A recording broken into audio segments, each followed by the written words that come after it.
সম্প্রীতিনগর মানে আমাদের এখানে দীর্ঘদিন ধরুন 100 বছর আগে থেকে আমাদের বাবা মা বা দাদু সবাই মিলেমিশে একসঙ্গে আমরা মন্দির মসজিদ এখানে কোনো সমস্যা নেই। আমরা আমাদের সম্প্রীতি বার্তাটা একদম অটল বলতে গেলে।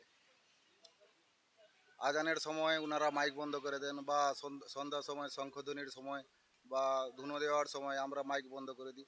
একটা সম্প্রীতির যে বাতাবরণ সেটা আমাদের এই সম্প্রীতিনগরে আছে। সেই জন্য আমরা সব সময় দুর্গাপুজো হোক, ঈদ হোক, মহরম হোক, বকরা ঈদ হোক, মিলেমিশে একসঙ্গে সবাই বসবাস করি বা একসঙ্গে পুজো ও মহরম, ঈদ, বকরা ঈদ সব উদযাপন করি। কোথাও কোনো ভেদাভেদ? না, আমাদের ভিতরে এখনো অবধি কোনো সমস্যা নেই। এক্ষুনি আমরা একসঙ্গে সবাই মিলে রক্তদান শিবির চলছে, ওখানে আমরা রক্ত দিয়ে এলাম। আমাদের ভিতরে সেরকম কোনো সমস্যা বা অসুবিধা নেই। বর্তমান রাজ্যে একটা দিকে দিকে সাম্প্রদায়িক সম্প্রীতির একটা নজির করলেন, কি বলবেন? ওটা যদি বলা যায় ওটা রাজনৈতিক রণকৌশল, ওখানে আমরা মাথা ঢুকাই না। আমরা গ্রামীণ হিসাবে যেরকম আমরা বসবাস করি, একসঙ্গে থাকি, মিলেমিশে থাকি। আমাদের পুজো পার্বণে যেরকম আমরা যাই বা আমাদের মহরম বা অনুষ্ঠানে ওনারা আসেন, আমাদের ওরকম কোনো সমস্যা নেই। আপনার নাম? আমার নাম হাতিম শাহ। আমি এই তৈতল মসজিদের সভাপতি এবং গ্রামের সদস্য একজন।